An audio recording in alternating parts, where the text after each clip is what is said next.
অভাবে হার মানা জীবন, পছন্দের জামা না পেয়ে অভিমানে আত্মঘাতী এমএ পাস যুবতী। দারিদ্রতার কাছে হার মানতে হলো এক শিক্ষিতা যুবতীকে। মাস্টার্স পাশ করা ওই যুবতী শুধুমাত্র পছন্দের জামা কিনতে না পারার হতাশা থেকে গলায় ফাঁস দিয়ে আত্মঘাতী হয়েছেন বলে অভিযোগ। এই মর্মান্তিক ঘটনাকে কেন্দ্র করে শোকের ছায়া নেমে এসেছে নদিয়ার চাকদহ থানার চাদুরিয়া ১ নম্বর গ্রাম পঞ্চায়েতের মলিচাগড় গ্রামে। স্থানীয় সূত্রে খবর, শুক্রবার সন্ধ্যায় নিজ বাড়ির ঘর থেকে ঝুলন্ত অবস্থায় উদ্ধার হয় ওই যুবতীর দেহ। মৃতের পরিবারের দাবি, সেদিন স্থানীয় একটি দোকানে একটি জামা পছন্দ হয় তার, কিন্তু দীর্ঘদিন ধরে দারিদ্র্য সীমার নিচে বসবাসকারী পরিবারের পক্ষে সেই জামা কেনা সম্ভব হয়নি। অর্থাভাবে মা মেয়েটিকে জামাটি কিনে দিতে পারেননি। এরপরই শুক্রবার বিকেলে মা আত্মীয়ের বাড়ি গেলে ফাঁকা বাড়িতে আত্মঘাতী হন যুবতী। খবর পেয়ে ঘটনাস্থলে পৌঁছায় চাকদহ থানার পুলিশ। শনিবার মৃতদেহটি ময়নাতদন্তের জন্য পাঠানো হয়েছে। জামা কাপড় কিনতে গিয়েছিলাম, জামা কাপড় কিনেছি। কেনার পর বাড়ি আসার পথে ওর একটা জামা পছন্দ হয়েছে, সেই জামাটা ও বললো আমি কিনবো। তো আমি বললাম, আমার কাছে বললো মা জামাটা ভালো লাগছে। আমি বললাম মা জামাটা ভালো লাগছে। তখন বললো কি জামাটা কিনে দিবা? তো আমি বলছি আমার কাছে তো পয়সা নেই।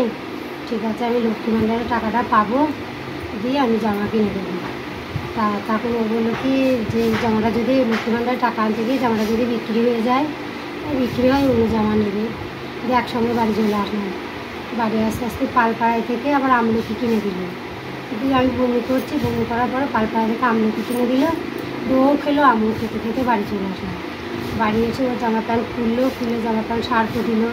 সার্ফ দিয়ে সেই জামা প্যান্ট আমি আবার কেচে দিলাম। আর ও যে জামা প্যান্ট পরে চান করে ওই জামা প্যান্টটাই পণ্য ছিল। আমি বললাম ওখানে তুই এই জামাটা পরলি কেন এখন? তা বললো ওমা আমি চান করবি। তা আমি বললাম চান করবি? বললো হ্যাঁ। তা বললো সাবান করে, তাই বলি সাবান ওইখানে আসেনি।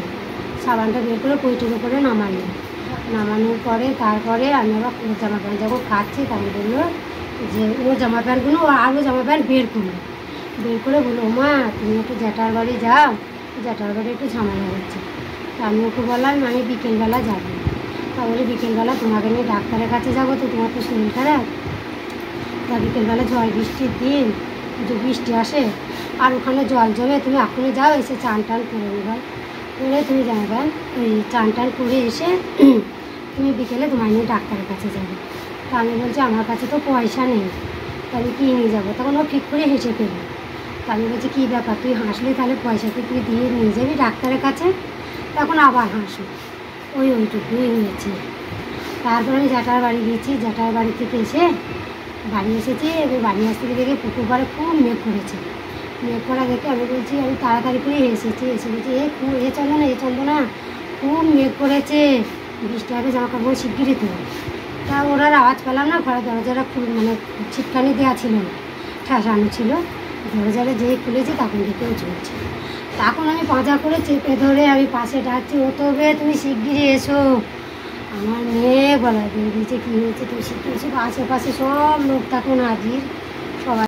ওর জামা কেনার নেশা ছিল ছোটোবেলা থেকে, কাজটা পড়াশোনা এমএ পাস করেছে, এখন রেজাল্টটা মনে হয় বেরোয়নি। আর কম্পিউটারও জানি।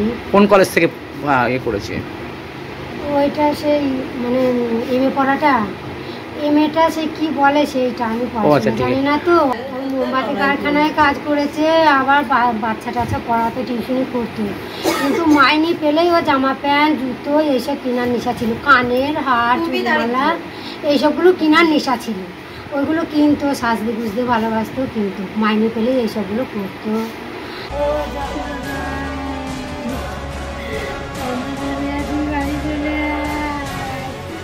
আমার কাছে পয়সা থাকলে আমি এরকম করতাম না, আমি জামা কিনে দিতাম। তা আমি বললাম লক্ষ্মী ভাণ্ডারে পয়সা করে পাই, চলে যাবো, চলে যাবো। যুবতীর অকাল মৃত্যুতে গোটা গ্রামে নেমে এসেছে গভীর শোকের ছায়া। ব্যুরো রিপোর্ট, সংবাদ যখন 24x7।